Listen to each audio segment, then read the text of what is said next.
following speech was made by the President at Shoshone, Idaho, May the 10th, 1950. I present the President.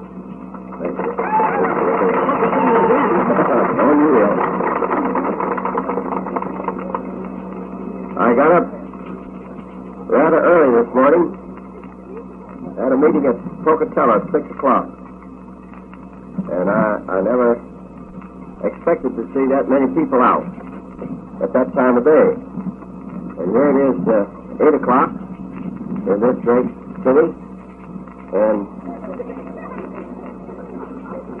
more than ever am I surprised, and agreeably surprised. And therefore surprised some of my reporter friends, too, who are along with us. I'm glad to be in Shoshone, in this rich farming section of the Snake River Valley. I want to talk to you this morning about one of Idaho's great crops, potatoes. I was up in Maine in the middle of the war, around about 1943, inspecting an air base at Presque Isle. And they were telling me about a boy from Idaho, a private in the Army up there, the Air Force it was, that had been sent to the guardhouse because he refused to peel Maine potatoes.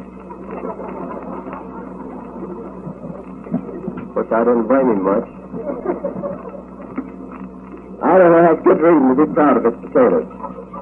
Your growers have done a fine job of growing high-quality potatoes and marketing having a market for them in an efficient manner. The potato growers of Idaho and other states have been attacked a lot in recent months. There's been so much discussion all over the country about the potato situation, and so much false information about it, that I want to give you the facts. First of all, it's certainly not right to make the potato growers whipping boys for the costly potato surplus, when basically the trouble is due to the laws which were passed back in 1947 and 1948. They provided potatoes with a mandatory support price, but they gave no effective production and marketing control. Instead, Congress said, try price supports without control. Give them a trial run. Well, that's exactly what we've done for 2 years. You know the result. I tried to get that changed just a short time ago. Didn't succeed in getting it done. It's just as we warned against. The government has been required by law to buy millions of bushels of potatoes in order to maintain prices. And most of the potatoes bought by the government had to be disposed of for uneconomical uses, wasting millions of dollars.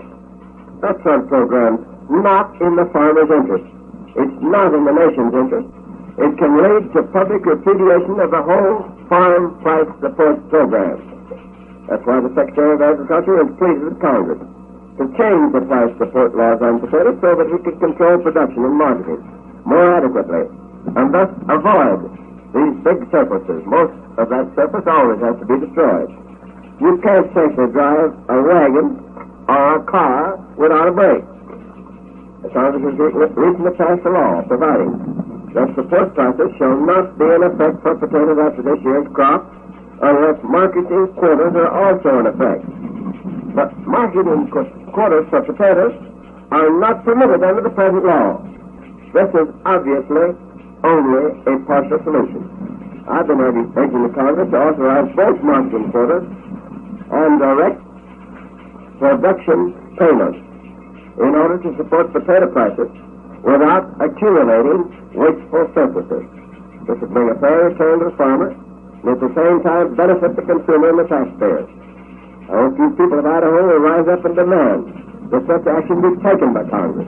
It is certainly in your interest to do so. You see, the situation as it develops is such that they can make a great big bugaboo out of potatoes. They're doing it with the idea of discrediting the whole farm program of the administration. Now, it's to your interest to see that we get the farm program which we're trying to get and which will work not only in your interest, it'll work in the interest of everybody in the United States, all the farmers everywhere, not only the potato growers, but the wheat growers and the cotton growers and tobacco growers and everybody else. I've been fighting for that ever since January 1st, 1949. If you read my message on the State of the Union in January 1949, you'll see there that I advocated a program that was prevented all this talk about potatoes. It's entirely in your interest. I came out here to tell you what the facts are. Nobody else will tell you what the facts are, because those people who control the methods of communication want to see the farm program ruined and put out of business. I'm out here to tell you what the facts are. If you use your head and your judgment and work in your own interest, we'll get this thing settled in such a way that the farm program will continue as it ought to. It's a pleasure to me to be here with you this morning in this beautiful city. And I hope that you inform yourselves completely on just exactly what we're trying to do for a farm program that'll work. When you know what the facts are, you can't help but go along with what I'm advocating.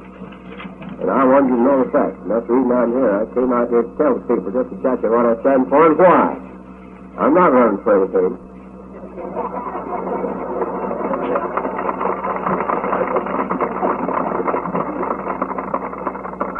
I may come back a little later and try to influence you on what's in your best interest, but I'll try to tell you the facts. And I've found in my long political experience, it's been over 30 years, that when you know the facts, honest men have no trouble in agreeing on what the result should be. Thank you all very much for this pleasure. President Truman.